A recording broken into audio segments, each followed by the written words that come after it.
Mga kabrigada, natadini karon sa may barangay Ilang, sa may Muslim Village kung sa nagihay o kuha ang residente sa ilang mapuslan nga mga gamit human sa tabo nga sunog dinhi nga lugar.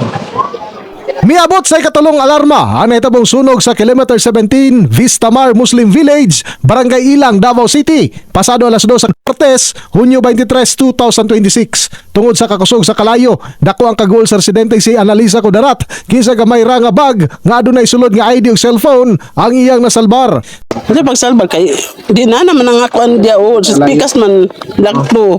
Umauto na kuan hinungdan.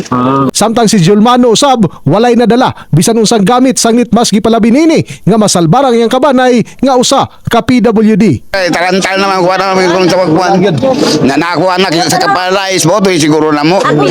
Base sa inisyal nga ihap sa Barangay Council sa Ilang, gibanabana nga nasa kapin 200 ka mga pamilya apektado sa mga insidente o kasamtangang nagpuyo sa evacuation center. Din gipasalig ni Kagawad Walter Hugo nga maghimo dayon sila og lakang ang barangay aron matabangan ang mga nasunugan. Karon magpa-emergency mag-special session meron rumuntag sa council para maka-budget mi para sa amo ang pwede himuon nga tabang dahil sa nasunugan. Sa kasamtangan padayon pang ginasubay sa kabomberuhan ang tinuod nga hinungdan sa sunog, lakip na ang kinaribuk ang danyos nga gibilin nini.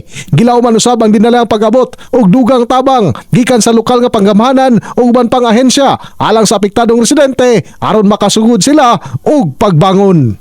In the heart of changing lives, ako si Brigada Julius Pakot, alang sa 93.1 Brigada News FM Davao, the Music and News Authority.